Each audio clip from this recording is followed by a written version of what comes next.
Всем доброй ночи, друзья мои. Я периодически меняю названия для мистических историй. Ну, во-первых, их много накопилось, поэтому я снимаю сегодня в том числе. И периодически меняю, потому как, одинаковое название слишком часто звучать не должно. Немного отодвину, чтобы поинтереснее был фон. Почему я назвала у камина? Камин – это огонь, это очаг. Вокруг камина собираются близкие, родные люди, сидят, пьют чай, кофе, смотрят на зимнюю природу, как правило. И вспомните в детстве, если мы жили в деревнях, печка трещала или тот же камин. На улице зима, ночь. И о чем мы говорили? Рассказывали страшные истории. Человек так устроен, он любит сидеть в тепле, с чашкой чая, в защищенности и рассказывать или смотреть какие-нибудь ужастики. Наша психика так устроена, что, знаете, в древние времена патриции Рима говорили друг другу, советовали: если хочешь, чтобы женщина тебе отдалась, отведи ее на гладиаторские бои. То есть, глядя на эту кровь, этот ужас, у нее просыпается внутренняя страсть и какое-то удовольствие. Она готова побыть с тобой после. Почему так происходит? Вот, например, многие женщины терпят... Ой, телефон упал. Терпят побои, издевательства и остаются. И говорят: вот, все-таки люблю и прочее. Оказывается, что точка, отвечающая за боль в мозгу человека и за удовольствие, они расположены рядом. Поэтому, нажимая на боль, ты нажимаешь, по сути, еще и на точку удовольствия. И вот боль, страх, ужас, они расположены, эти точки, рядом. Поэтому, когда мы слушаем мистические истории, смотрим какие-то страшульки, у нас начинается внутреннее удовольствие, удовлетворение от того, что мы в тепле, в защищенности, у нас все хорошо, а где-то там что-то страшное происходит, но это не с нами. Быть может, человек больше ценит свою жизнь, свою безопасность. Правильно? Мы обычно, когда по этим лестницам уже сколько раз сегодня кто-то поднимается.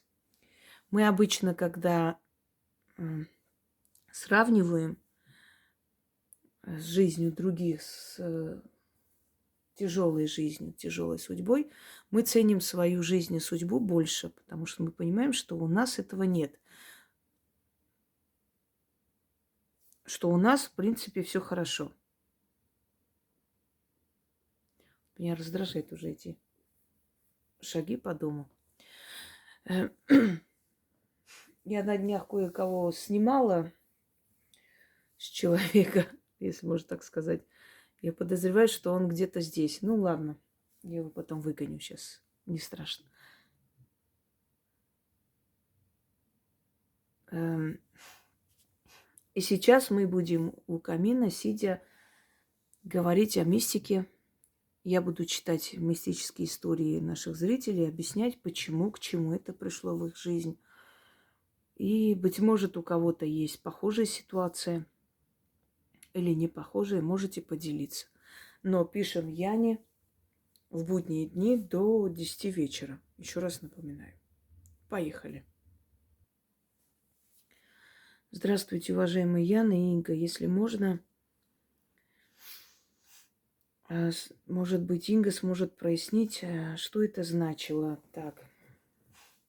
Я не знаю, как это назвать. Это было происшествие с нашей соседкой. Пожилая женщина, жила одна, болела и угасала. У нее 2 детей. Дочь живет в этом же поселении недалеко, а сын за 250 километров. Дочь за матерью не ухаживала, не приходила. Сын приезжал 2 раза в месяц, помогал порядок навести. Когда соседка умерла, похоронив ее, на второй день понесли завтрак на кладбище, на ее могилу. Здесь так готовят и делают. И тут внезапно появилась большая ядовитая змея и стала кидаться на ее детей. Получилось так, что укусила ее дочь. После укуса начался отек и ухудшение. Начала задыхаться. Начали отказывать почки. Вызвали скорую, отвезли в больницу, ее дочь спасли. После в ее доме сын дважды находил ядовитых змей. Что это было? Что это значит? Пожалуйста, проясните. Дело в том, что мертвые могут использовать, они могут использовать энергию живых существ, кошек, собак, птиц, и с помощью них явиться к живым и показать свое негодование или симпатию, или наоборот. Был такой случай, когда погиб молодой парень. Он такой зажигательный, то есть выходец из Северного Кавказа, все время танцевал лезгинку, все время такой весь энергичный. И он погиб. И на 40 дней сидели помянуть, и вдруг влетает в комнату, где они сидят, птица, и начинает кружиться бешено. Значит, летать, делает какие-то выкрутасы. И один из них говорит, такое ощущение, что это он пришел. Смотрите, как похоже на его вот это вот лезгинку, на его вот этот зажигательный танец. И все обомлели. Они используют силу, энергию живых существ, чтобы показать либо свое негодование, либо предупредить о чем-либо. Почему змея кидалась на ее детей? Конечно, есть люди, которые иногда заслуживают вот эту смерть в одиночестве, чтобы стакан воды некому было подать. Потому что когда этим детям нужна защита, быть может, мать, например, предпочитала защищать своего алкоголика мужа, а не детей. Поэтому судить детей, знаете, иногда там, ой, бедный старик, а дети не помогают, а что этот бедный старик вытворял в свое время, никто не помнит. Может быть так, а быть может, просто дети сами по себе такие, и как бы не было внимания к матери. Когда после похорон они пошли туда, вот почему на дочь кинулась змея, а не на сына, потому что сын приходил и ухаживал за ней, помогал ей более-менее как мог. А дочь, которая жила рядом, не заходила. Ну, согласитесь, даже если, скажем, никчемный родитель, но умирает, мне кажется, что дети не должны так поступить. Она просто выгнала ее из своей могилы. Не хотела ее видеть. Ей было неприятно ее притворство. Ей было неприятно, что она пришла только тогда, когда ее не стало. И ее душа, используя энергию змеи, силу змеи, напала на нее. Отомстила, то есть сделала больно. Точно так же, как ей было больно от осознания того, что она умирает, а ее ребенок рядом не приходит даже смотреть, что там с ней происходит.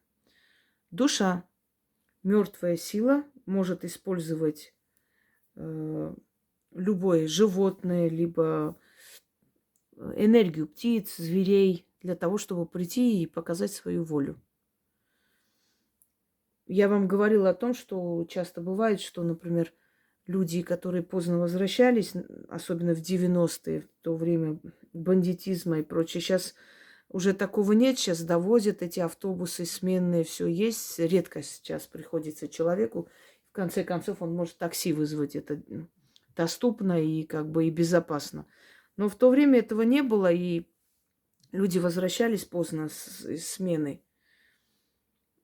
И зачастую они видели, как какая-то большая собака сопровождает всю дорогу за ними, с ними идет до дома, а потом уходит куда-то. И потом, когда искали эту собаку, чтобы как бы покормить, может, забрать, пристроить, так и не могли найти.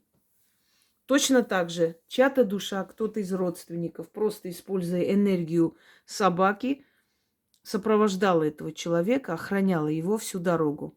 Видимо, в этих местах уже бывали такие опасные случаи. Итак, пойдемте далее. Добрый вечер, уважаемые Инга и Яна. Разрешите мне рассказать не столько мистические истории, написано неправильно, вот я и читаю. Волнуюсь, извините, пожалуйста, если будут ошибки. Вот, уже есть ошибки, но ничего страшного. Мы жили в деревне, это было 80-е годы, жили бедно. В те годы, чтобы заготовить дрова, надо было закупать делянку, надо было идти в лесничество и оплатить, но денег не было дома. И до зарплаты было далеко. Я тогда ходила в первый класс. Папа спрашивал у соседей, чтобы взять в долг. И потом вернуть, когда получит деньги. Но, увы, ни у кого денег не было. А может, и одолжить не хотели. Папа очень расстроился, а в лесничестве не хотели ждать. Был сентябрь. Была очень теплая погода. Не было даже ветра. Я гуляла с соседскими девочками на улице. Мне очень было жаль папу. Я, шурша листьями под ногами, подкидывала их вверх и говорю шепотом: чем я могу ему помочь? Сказала, чтобы никто не слышал. И вдруг подул ветер, не сильный, ко мне, к ногам. Этот ветерок вместе с листьями принес 5 рублей. Это было тогда большие деньги для нас. Я обрадовалась и побежала к папе, отдала ему их. Он долго не верит, что я их нашла, пока девочки-соседки не подтвердили, что это точно я нашла. Папа был строгим, не любил, когда его обманывали. Вы знаете, Вселенная нас слышит. Я хочу вам сказать, что те мужчины, которые хорошо относятся к женам, к дочерям, к сыновьям, неважно, к своей семье, этим мужчинам мироздание помогает. Вот смотрите, удачливые мужчины – это те, кто любит, уважает свою жену.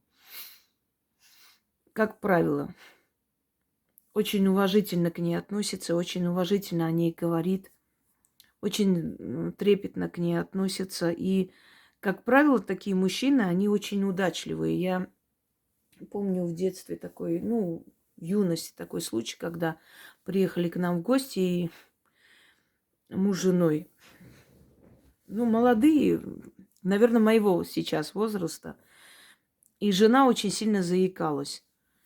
И он с такой нежностью все время ее обнимал, целовал, когда она переживала, волновалась, и у нее начиналось сильное заикание. Он просто ее успокаивал, так, знаете, ненавязчиво. И она успокаивалась и начинала говорить лучше. И мне вот это запомнилось, что человек с таким уважением, трепетом относился к ней, что, понимая ее недуг, тут же вот как бы кидался ей помогать. И очень удачливый человек, очень в жизни, то есть многого добился. Потому что когда в семье мир, когда в семье любовь, то эта энергия притягивает и достаток, и нужных людей, нужные знакомства. И человек всего добивается. Вы очень хотели помочь своему папе, который был хороший человек. То есть, если бы он был плохим человеком, да, то есть ему никак ниоткуда не пришла бы помощь. Но настолько вы хотели ему помочь, потому что вы видели, что он для вас старается, что Вселенная вас услышала. Так что ничего удивительного.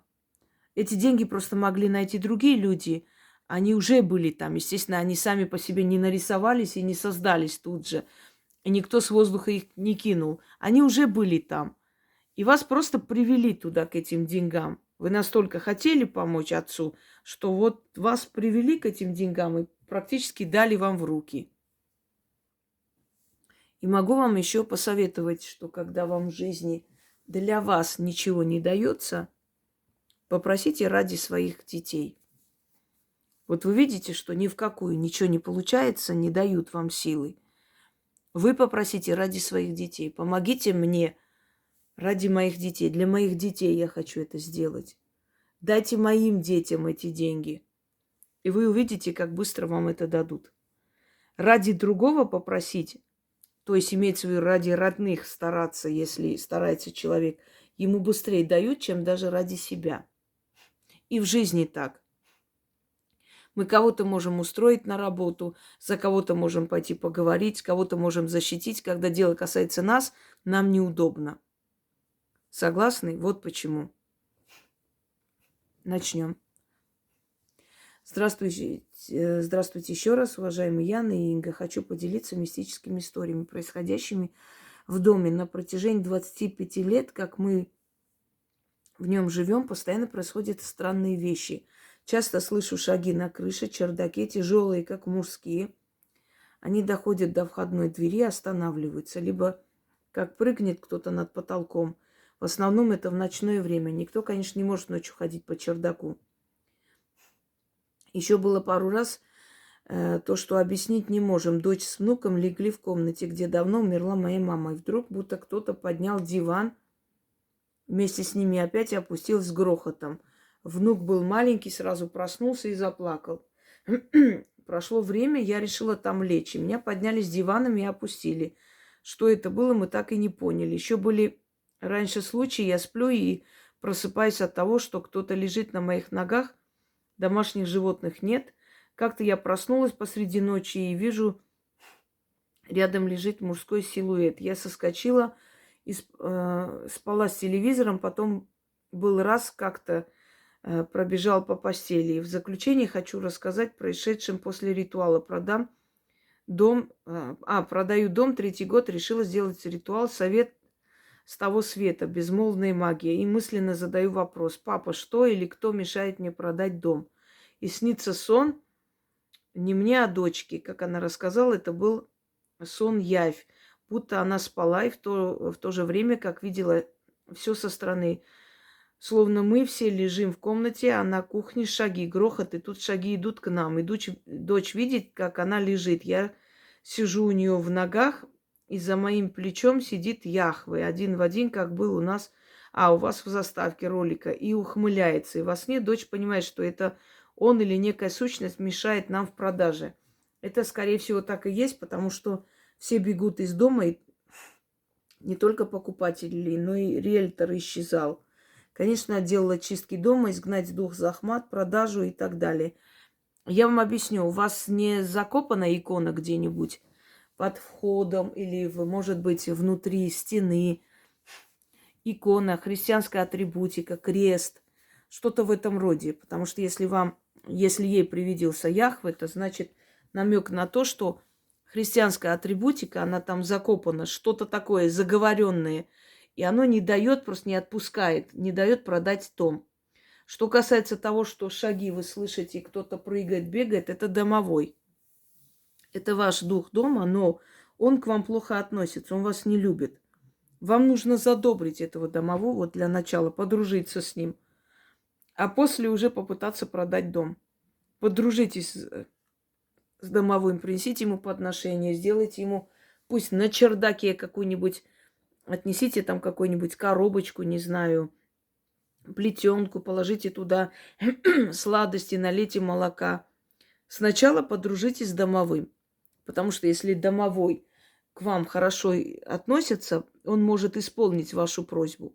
А потом попытайтесь уже делать ритуалы на продажу дома. Но перед этим подумайте, где могли быть закопаны или захоронены, или замурованы христианские атрибуты. И там есть, скорее всего, что-то такое, как оберег этого дома. Ну, для оберега делали, но он на самом деле удерживает, закрывает все пути и дороги всех людей к этому дому. Понимаете, он не дает, он как закрыл этот дом от всех и сделал его зловещим. Не продается никак, собственно говоря. Вот поэтому Яхве и пришел. что намек на христианскую атрибутику. Что касается того, почему он вас поднял с диваном, это его излюбленное место. Если домовой какое-то место, знаете, полюбил, вот взлелеял какое-то место, вам там делать нечего. Если там душат, бьют, значит, это его место. Там просто спать нельзя, и все. Сидите, смотрите фильм, не знаю, и уходите оттуда, но не спите там. Не пускает, это его место. Это его уголок. Вот он и будет и душить, и бить, и царапать, и поднимать. Это, представьте, с диваном поднять, это он хотел вас оттуда скинуть. Вот как мы навязчивую там кошку, да, скидываем, выкидываем, поднимаем, чтобы она убежала оттуда. Вот то же самое с вами. Подружитесь со своим домом. Вы не любите этот дом, а этот дом не любит вас. А жить на месте, то есть в том доме, где вам неуютно, некомфортно, где вас не любят, где вы не любите, там и достатка ничего не будет. Надо подружиться. Когда я в Москву приехала, в этой квартире, все рассказывали вообще про эту квартиру какие-то ужастики. Это как черная дыра. Там кто не жил, все терял. И бизнес, и работу, и потом убегали, оставляя долги в этой квартире. Обшарпанная была квартира, мы там немного навели порядок, более-менее там, то есть была девушка, потом она ушла, собственно, я там осталась. Но я поняла, что с этой квартирой надо подружиться. Там тоже была ходьба, там было очень такое ощущение, как будто я нахожусь в каком-то склепе. Мне даже ночью будили с такими словами «убирайся отсюда». И потом я поняла, что мне нужно просто подружиться с духом дома. Я такой человек, что я не люблю переезжать туда-сюда. Вот есть люди, которые, спокойно переезжают с одного места на другое. А мне, понимаете, я там работала, и чем дальше, тем больше копилось там очень много и даров, и имущества, и всего. И мне было все время тревожно, что, мало ли, в любой момент он скажет, я продаю дом, и вот куда я это все вывезу? Это же все, это как бы все мое и не совсем мое, потому что в любой момент, если человек придет, там закроет вот, его двери, сколько бывает таких случаев. В принципе, они неплохие люди, но мало ли. И я понимала, что переезжать я никуда не хочу, но я перееду только в свой дом. И я упорно там жила и переехала в свой дом. Собственно, так и было. Но почему эта квартира мне дала очень многое, я начала с ней дружить. И она начала меня защищать. И если там какие-то страдания, трудные годы проходили в моей жизни, они перестали. Они прекратились, остановились, и я просто начала жить. Понимаете, эти духи, которые всех гнали оттуда и гнобили, они меня полюбили. Они меня начали оберегать, одаривать, помогать. Вот то же самое, если вы не любите место, в котором живете, это место вам ничего хорошего не даст. И дом вас не будет любить, и вы не будете дом любить, а значит, благополучия там быть не может. Подумайте над моими словами. Подружитесь со своим домом для начала. И, может быть, потом вам даже уехать не захочется. Начнем. Яночка, здравствуйте. У меня появились вопросы к уважаемой Инге на тему мистической истории. Первый эпизод произошел 2 месяца назад. Захожу я днем в своей квартире на кухню. У меня на плите сидит таракан, смотрит на меня. Может, это и не таракан был, а какой-то другой насекомый, но я подумала, что таракан. Очень расстроилась, так как теперь придется их как-то выводить, изводить. А у нас в этой квартире за 15 лет проживания их не было. Я быстро подскочила, хотела его прихлопнуть, а он ускользнул и будто растворился. Несколько дней я ждала, что придут еще тараканы, но больше никого не появлялось. До сих пор под впечатлением от его взгляда. Он смотрел на меня, как будто все понимал. Кто это мог быть, или я себе напридумывала. Мог ли, например, домовой явиться в таком обличии? Да, может. Духи иногда проявляются в виде червяков, в виде каких-то насекомых. И на кладбище даже зимой могут проявить себя какими-то огромными насекомыми. Это недовольство какое-то, нежелание сделать что-то, что вам хочется. То есть вот дух дома таким образом, вызывая у вас отвращение, злость, дал понять, что что-то вы не так делаете в этом доме. Может быть, люди, которые к вам должны приехать или приехали, может быть, эти люди были не очень порядочные и хорошие, поэтому сила, то есть дух дома дал понять, что ему это не нравится. Не нравится компания, которая у вас собирается. Все что угодно это может быть, но это действительно дали вам понять, что что-то не так. Тоже попробуйте подружиться с домовым. Но больше всего обратите внимание на людей, которые к вам приезжают. Или которые собираются к вам приехать. Может быть, собираются приехать в ближайшее время. Это не просто так. Такие проявления происходят или после того, как неприятный человек уехал, или до того, как неприятный человек должен приехать. И они, предчувствуя что-то неладное, вот так себя проявляют. Второй случай произошел неделю назад. Я встаю поздно, так как поздно ложусь. И вот утром, перед тем, как проснуться и встать, я ощущаю сквозняк, а этого не могло быть. А потом кто-то начал сильно меня толкать за шею. То ли хотели, чтобы я встала, то ли что-то хотела мне сказать. Я очень сильно испугалась, не могу забыть это ощущение. Если в доме сквозняк, вот внезапно ветер и начинает душить, это означает, что какой-то портал у вас дома открылся, но не всегда это надолго, это иногда бывает на время. Понимаете, духи, они перемещаются в пространстве. Ой, опять телефон.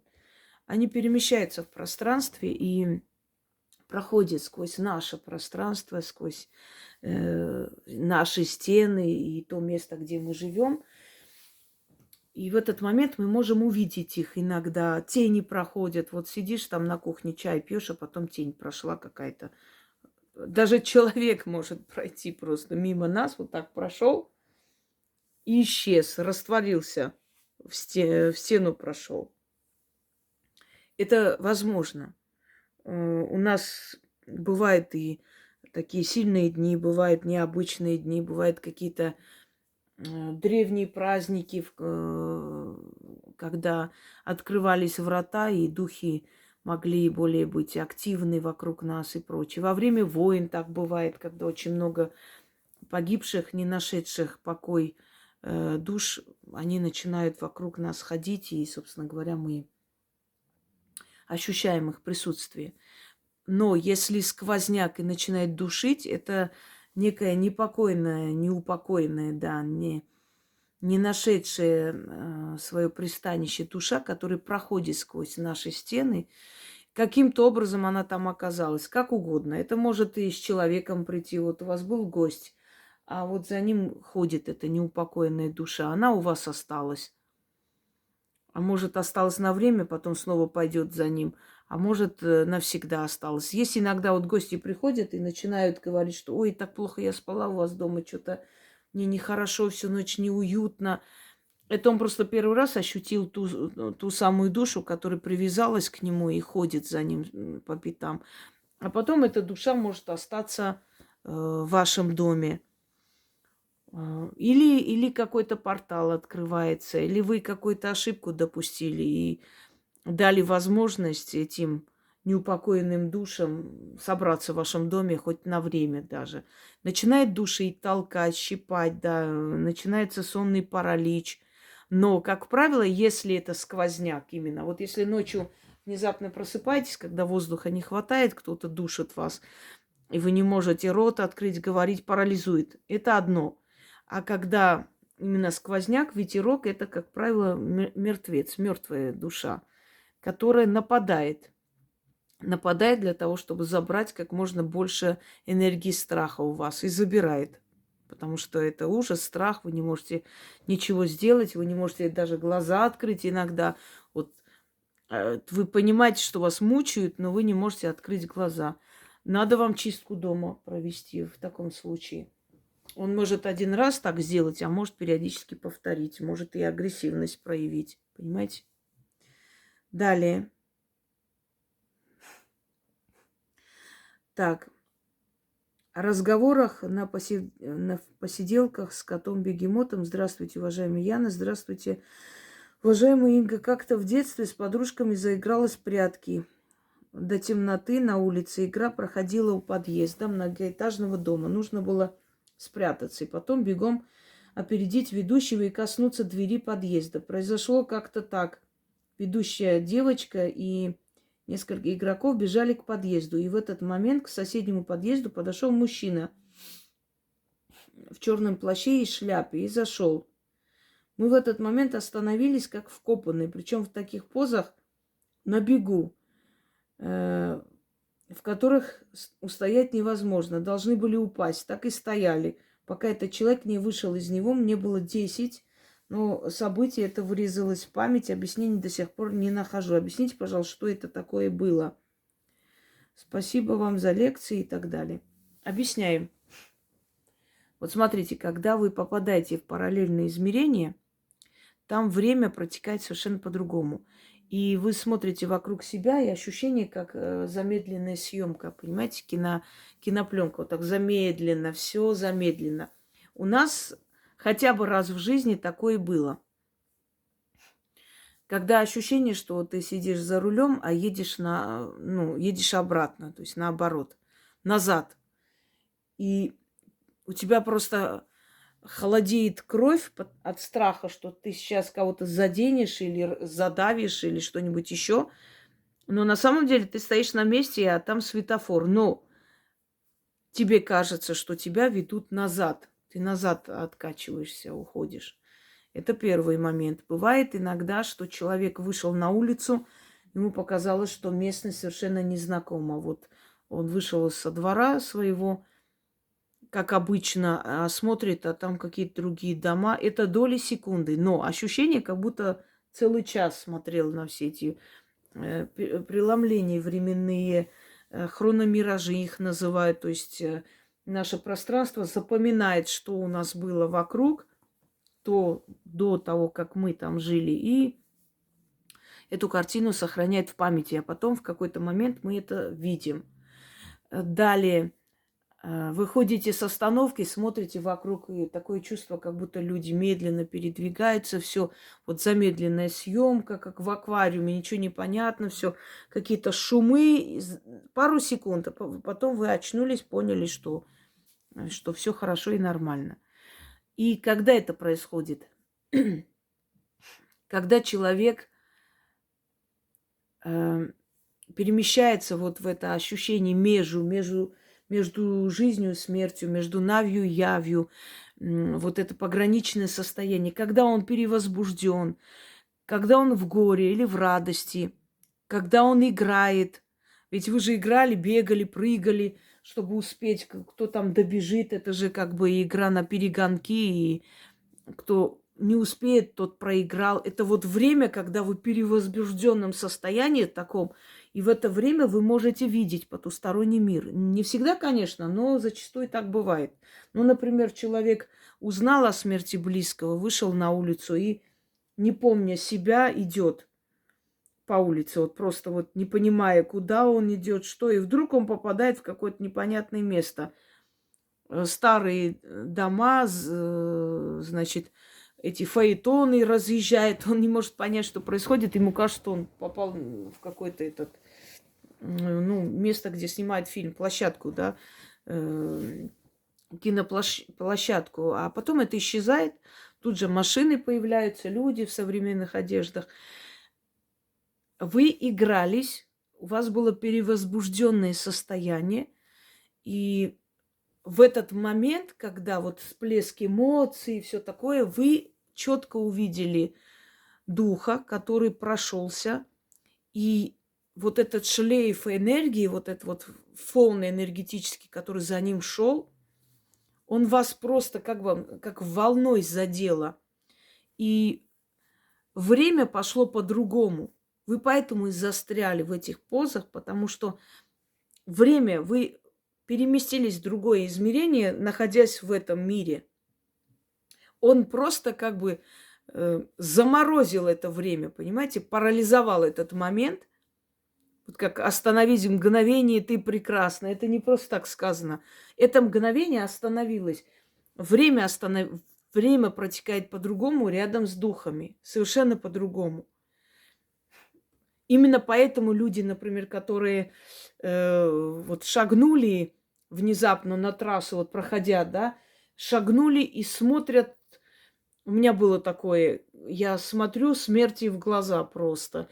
Едет электричка, просто летит, я стою, и меня парализовало. Вот так люди и гибнут. Мне бы один шаг сделать, уйти, а я стою, смотрю, и я вижу, как зрачки расширяются у этой женщины, у нее ужас, гримаса на лице у вот машинистки.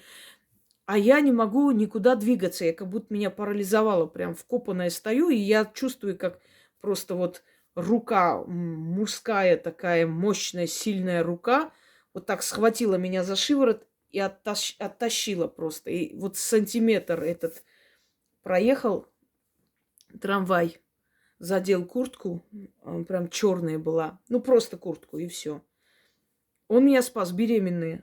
Я просто вышла с экзамена, какая-то вся взъерошенная, уставшая, там мучила меня эта баба. И я в таком состоянии вот непонятном, то есть уставшем, вот тоже так пограничном состоянии, шла домой. Вот время протекает замедленной съемки. И незаметно для вас вы можете оказаться вот в этой волне остановки времени. И вы оказались. Это была какая-то сила. И наверняка после появления этого черного существа, наверняка после появления у этих соседей какое-то несчастье случилось. Может кто-то умер и так далее. Просто так они не появляются, собственно говоря. А теперь хочу показать вам несколько фотографий мистического характера. Смотрите сюда. Пожар в доме. Смотрите, лицо, ну, как черт. То есть вот такое вот рогатое существо, да? Уши, лицо, глаза, даже щеки видно. И рога. Некое такое вот потустороннее существо, которое это реально вот видно просто, что тут даже фантазию напрягать не нужно. Следующая фотография хочу вам показать. Сейчас покажу и, собственно, на этом ограничимся на сегодня, пока вы прослушаете. Вот. Вот смотрите. Видите лицо человека? Вот. Но здесь не одно лицо. Здесь еще есть лицо. Вот смотрите. Вот как дедушка старый. Еще и как руки, когти. Смотрите, как когтями, как что-то ест. Вот смотрите. Вот бородатый такой. Бородатая голова лысая. И как будто что-то держит. Оно более четко видно, я бы сказала, даже, чем вот это лицо. Хотя это лицо тоже видно. Это старый дом, видимо. Хоть он и переделанный, там что-то там еще, но старый дом. Видите? Вот такие съемки, да, я потом соберу и сделаю альбом. Это реальность. Это действительно видно, что это потусторонние сущности. Все, друзья мои, на сегодня достаточно. У меня сегодня очень много дел. Пойду займусь делами. Пока это загрузится, просто очень много отправляют историй, поэтому я решила все же загрузить их. Всем удачи!